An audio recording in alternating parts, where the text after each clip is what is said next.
Reka nsubire ndaguhe ikaze nshuti munywanyi wacu kuri wowe wumviriza amakuru n'ibiganiro dutambutsa kuri imbonesha kure yacu ari nayo yanyu ya Burundi News TV. Ndabahaye mwiriwe canke mwaramutse bivanye naho muherereye kuri mwese mukurikira ibiganiro n'amakuru dutambutsa kuri Burundi News TV. Abatwumviriza muherereye irya nino ku migabane y'amakungu ya kure, abatwumviriza muherereye irya nino mu karere k'ibiyaga binini, reka ndaguhe ikaze nshuti munywanyi wacu kuri wowe uri kumviriza amakuru n'ibiganiro dutambutsa kuri imbonesha kure yacu uherereye nga mu gihugu cyacu Burundi. Ndabaye kaze muri aya makuru akomeye cyane ayijije kudushikira. Reka nsubire ndagukengurukije cyane nshuti munywanyi uri wajije gupyonda ijambo sabone kuba tarabikora akaniko karyo ndagusaba munuke musi iyi video urabanditse ijambo sabone upyonde ko uracurabona arakazijya nawe nyene upyonde ko hama tuje turabana makuru n'ibiganiro dutambutsa kuri imbonesha kuri yacu ari nayo yanyu ya Burundi News TV. Ingingo nkuru turazifatira ku makuru akomeye cyane ayijije kudushikira nga mu gihugu cyacu Burundi. Waze ari umushikiranganje wa mbere nga mu gihugu cyacu Burundi biravugwa ko amakuru akomeye cyane ahijije kudushikira ubu ngubu abakora mwigendereza aribo bariko baraza kumutwara mu iwero rikuru rya Gitega. Amakuru dukura mwibanga ku bacungahera iwero rya Gitega bahejije kudushitsa ko amakuru akomeye cyane ahejije kudushikira. Biravugwa ko abashinzwe iperereza mu gihugu cy'u Burundi baza mu isaha z'ijoro bagashika mu iwero rya Gitega bakajana uwaze ari umushikiranganje wa mbere nga mu gihugu cyacu cy'u Burundi bakamujana ahantu hatazwi. Amakuru turonswa n'umwe muri abo batwara generale Arengiyo mu Bunyoni biravugwa ko hari amakonti yiwe ataramenyekanye. Generale Arengiyo mu Bunyoni bikavugwa ko hari ibintu bikomeye cyane bihejeje kumukorerwako. Ni nyuma yuko ariko araborezwa igufwa kuri ubu ngubu aho ariko arakubarwurwa mu ijoro nyuma yuko yanze gutanga amakodi y'amakofre for n'ibikumwe kuko bivuga ko bipfungurwa n'ibikumwe vyiwe n'imboni y'ijisho vyiwe. Hari amakuru akomeye cyane adushikira ko ayo makofre for kuri ubu ngubu yogaraniwe mwo amatungo ateye ubwoba aho harimo inzahabu ziteye ubwoba na cyane ko mwumvirije ko hari amakuru akomeye cyane twabashikirije ko kuri ubu generale Arengiyo mu Bunyoni inyubako yiwe yugaye kuri ubu ngubu yanze gutanga ikode. Bikaba bivugwa ko ariko arajanwa mu nyubako y'ibanga ikomeye cyane yegeraniye n'iwero rikuru rya Gitega kumvo zo kuraba neza ko yatanga ibikumwe vyiwe. Akaba ari niyo mpamvu nkuko abaryango biwe batomora bakavuga ko ariyo mpamvu yatumye Bunyoni aticwa. Hari amakuru akomeye cyane yeje kudushikira bivugwa ko abaryango ba generale Arengiyo mu Bunyoni kuri ubu ngubu babujijwe kuba bomusura ku iwero rikuru rya Gitega. Ubu nta numwe yemerewe kuba yagera ku iwero rya Gitega ngarabaho generale Arengiyo mu Bunyoni apfungiwe. Hari amakuru akomeye cyane twaronkeje n'umwe mu baja kuraba generale Arengiyo mu Bunyoni mwibanga rikomeye cyane atashimye ko tuvuga amazina yiwe. Turaza kubigaruka ko muri aya makuru akomeye cyane ayijije kudushikira nga mu gihugu cyacu Burundi. Bikaba mu nyuma z'uko za miliyoni amajana 3 yari yemereye mu gihugu cy'u Burundi kuri ubu ngubu zoba zifungiwe naho muri ayo makofre for. Harayandi makuru akomeye cyane adushikiye kuri ubu ngubu ibikumu vya generale Arengiyo mu Bunyoni vyoba bigiye gukorerwa ibintu bikomeye cyane. Turaza kubigaruka ko mu makuru akomeye cyane ayijije kudushikira. General Arengiyo mu Bunyoni ivyo bikaba biboneka ko ari navyo vyo vyaratumye urubanza rwiwe rwimukirwa hagashirwa ko igihe kirekire kugira ngo bazomukatire urwo gupfungwa ubuzima bwe bwa misi yose. Harayandi makuru akomeye cyane tugira ngo tubashitse ko idonido. Ivyo vyose turaza kubigaruka ko mu makuru akomeye cyane ayejije kudushikira. Abaryango ba generale Arengiyo mu Bunyoni kuri ubu ngubu ejo niho humvikanye amakuru akomeye cyane ko umwe mu baryango biwe bankiwe kuja kuraba uko generale Bunyoni ameze mu iwero rya Gitega. Baratabaza kuri ubu ngubu ibintu vyabihejeje gukomera cyane. Mu gihe ajanywe mu rugo iwiwe harumvikana ko abaryango biwe batabaza naho abashinzwe abari mwigenderezwa bagatangura kumvikana mu makuru akomeye cyane yo kumusubiza mu ibohero. Nyuma yuko abaryango biwe baturungikiye ubutumwa bukomeye cyane ariko batashimye ko tuvuga amazina yabo umva z'umutekano wabo. Hari amakuru avuga ko generale Arengiyo mu Bunyoni yoba agiye gukorerwa ibintu bikomeye cyane mwibanga ntangere twaronse amakuru turi bugire ngo tubashitse ko mwidonido ry'aya makuru twabateguriye. Reka amakuru yacu tuyatangurire ku makuru akomeye cyane hejeje kudushikira mu gihugu cy'u Burundi mu nyuma turaza kugaruka ko yavugwa kwaze ari umushikiranganje wa mbere nga mu gihugu cyacu Burundi. Biravugwa ko imiryango y'abakukuruke mu gisirikare no mu gipolisi bapfungiwe mu ibohero rikuru rya Bururi. Ivyo turaza kubigaruka ko mu makuru akomeye cyane ahejeje kudushikiranga mu gihugu cacu Burundi. Bikaba mu nyuma z'uko ari n'ayandi makuru umukuru w'igihugu c'u Burundi Evariste Ndayishimiye yemeza ko atamahera akwiye mu mabanki ahari. Bikavugwa ko kuri ubu ngubu hari amabanki yoba yaranyegejwe. Ivyo vyose turaza kubigaruka ko muri aya makuru akomeye cyane ahejeje kudushikira. Turaza kugaruka mu makuru avuga ko imvo z'impunzi mu gihugu c'u Rwanda.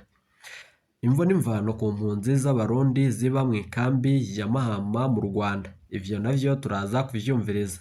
Igihugu c'u Burundi coba kigiye kwibonekeza mu bikorwa bitandukanye kuri ubu ngubu. Reka amakuru yacu tuyatangure aya avugwa mu gihugu c'u Burundi. Umukuru w'igihugu c'u Burundi Evariste Ndayishimiye yemeza ko atamahera akwiye mu mabanki ahari. Yatanga ko akarorero akabwira ko yarondeye imiliyoni 50 z'amahera y'amarundi nk'ideni arayabura. Perezida Evariste Ndayishimiye avuga ko ibintu bibandanije uko ataha igihugu gishobora kwishikana agasaba amabanki guhindura ingendo. Muri kino gihe amaze imisi ahura n'imirwi itandukanye baganira kuri ico yise urugamba rwo kunagura ubutunzi mu gihugu c'u Burundi. Ayo makuru turaza kuyumviriza mu makuru akomeye cyane mu biganiro vyacu biza. Reka amakuru yacu tuyabandanirize ku makuru akomeye cyane avurwa ngaho mu gihugu cacu Burundi. Kuri ubu ngubu imiryango y'abakukuruke mu gisirikare no mu gipolisi bapfungiwe mu ibohero rikuru rya Bururi, ubumanuko bw'u Burundi. Iriyamiriza agatotezo iriko iragirirwa inyuma y'ubwicanyi bwabereye ku mutumba Ntunda wo muri zone Gasibe muri komine Matana. Amakuru akomeye cyane yeje kudushikira iyo miryango yikeka ko bane uwishe nanone kuba bariko bararondera kwihora uwawe yishwe mu kwezi kwa Gitugutu guheze. Abakukuruke bo mu gisirikare no mu gipolisi barapfungiwe mu ibohero rikuru rya Bururi kuva ku wa 26 Gitugutu guheze. Bikekwa ko kuri ubu ngubu bishe umuntu ku wa 15 Gitugutu bahagaritswe uwo munsi nyene. Amakuru ava aho nyene avuga ko kuva ico gihe abo mu miryango yabo bakukuruke badahengeshanya guterwa ubwoba. Bikeka ko abo mu muryango wishwe ko bari inyuma y'ako gatotezo. Abana babo bapfungwa 6 nibo bariko barahanwa cane. Kuva ku wa 6 uheze imiryango yabo babiri muri abo bakukuruke 6 baragizwe ko igitero c'umurwi w'abantu bikekwa ko ari abo mu muryango wishwe. Amazina y'abikekwa ko ari bo bakoze ico gitero yaravugiwe mu nama y'abavuka muri zone Gasibe naho aho mu gipolisi. Ayo mazina yoba yarahawe igipolisi c'u Burundi. Ubwo amasoko yegereye iyo miryango amatati yahindutse vyihuta ayo hagati y'abantu b'abatutsi nabo n'abahutu. Ariko ubwoko ntibushigikiwe mu gihugu c'u Burundi. Ni vyiza ko tugwanya ibi vyose biba biriko biribonekeza mu bijanye n'ubwoko mu gihugu c'u Burundi. Ntibikwiye umurundi n'umurundi. Abana babo kuri ubu ngubu bapfunzwe boba barahunze. Bari bafise ubwoba ku mutekano wabo inyuma yo guterwa ubwoba na bamwe mu bo mu muryango wishwe mu kwezi kwa Gitugutu guheze. Niko iryo soko rishimangira. Abo mu muryango wabo bakukuruke basaba ko abajejwe intwaro n'ubutungane bo batezurira. Babona ko kubera ko ata muntu numwe araja kubagereza basaba ko iyo miryango yabo bakukuruke ikingirwa. Amakuru akomeye cyane yeje kudushikira abantu 5 bikekwa kuba inyuma y'ako gatotezo baridegembya ataco binona. Nkuko amasoko yacu yaho nyene abivuga. Burundi News TV yamenye ayo makuru biciye mu masoko mu gipolisi ko intwazangabo mu Nyamiramabi yashitse ku mutumba Ntunda kugira amatoza kugira ngo amenyekane abantu bavuzwe muri iyo dosiye. Igipolisi c'imatana carashize ikirindiro caco kuri uwo mutumba inyuma y'amakenga y'abanyagihugu. Ico kirindiro kizohabwa kandi Nyamiramabi. Harayandi makuru akomeye cane abo 6 bikekwa ko bararengutse mu ntahi y'umwiherero kuri uyu wa 4 uheze. Ingingo ya sentare izomenyeshwa mu masaha arenga 48 mu gihe itegeko rigenga ko imanza zizotangwa ko inyishu zikaburanishwa ryokurikizwa. uwishwe yari umuntu mu gihe abapfunzwe ari abantu. Nanone intwazangabo y'ipeti rya kapiteni mu gisirikare c'u Burundi ivukana n'uwishwe irikekwa kuba ariyo iri inyuma y'ako gatotezo ubwo abanyagihugu baho muri ako gace nk'uko babandanya babivuga. Nayo ayandi makuru akomeye cyane yahejeje kudushikira nga mu gihugu cyacu Burundi. Reka tugaruke gatoyi ku mvo n'imvano ku mpunzi z'abarundi ziba mu ikambi ya Mahama mu gihugu cy'ibanyi c'u Rwanda. Amakuru akomeye cyane ahejeje kudushikira nuko izi mpunzi zanse gutaha mu gihugu cyacu c'u Burundi. Biravugwa ko kubera amabi akorerwa ngaha izi mpunzi zagize ubwoba bwo kugaruka mu gihugu c'u Burundi.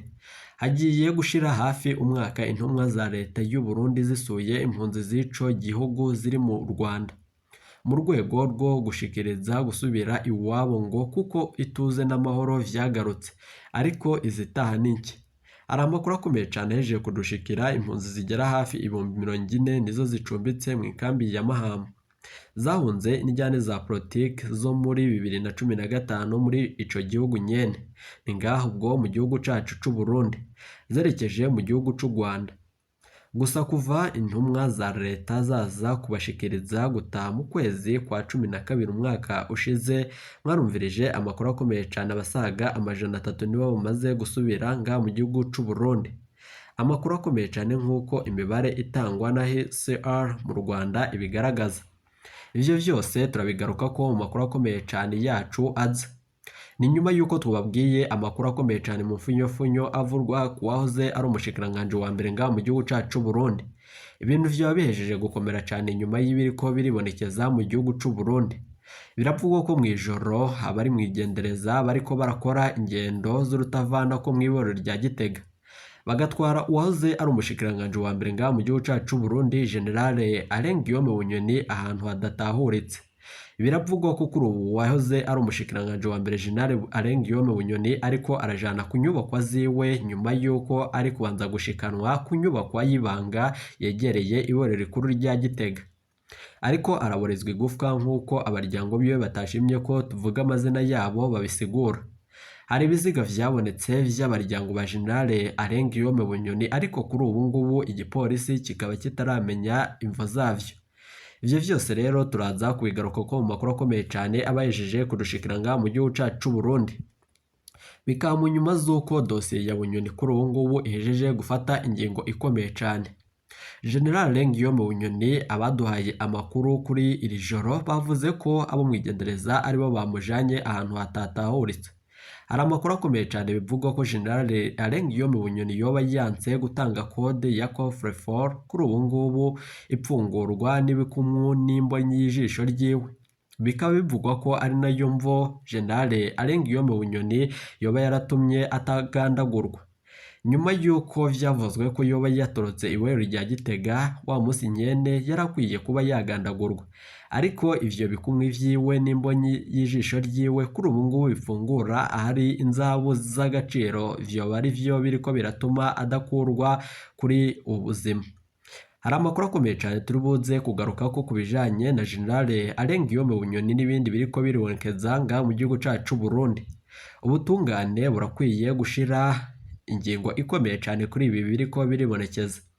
Generale Bunyoni abasirikari bamurungikiwe kugira ngo bamugandagure, ariko twahejeje gutomora amakuru akomeye cyane yadushikiye. Biravuga ko uyu Generale Bunyoni kuri ubu ngubu atakicwa nyuma yuko ataratanga izi kode zipfungura aho yashize inzahabu n'amafaranga y'agaciro.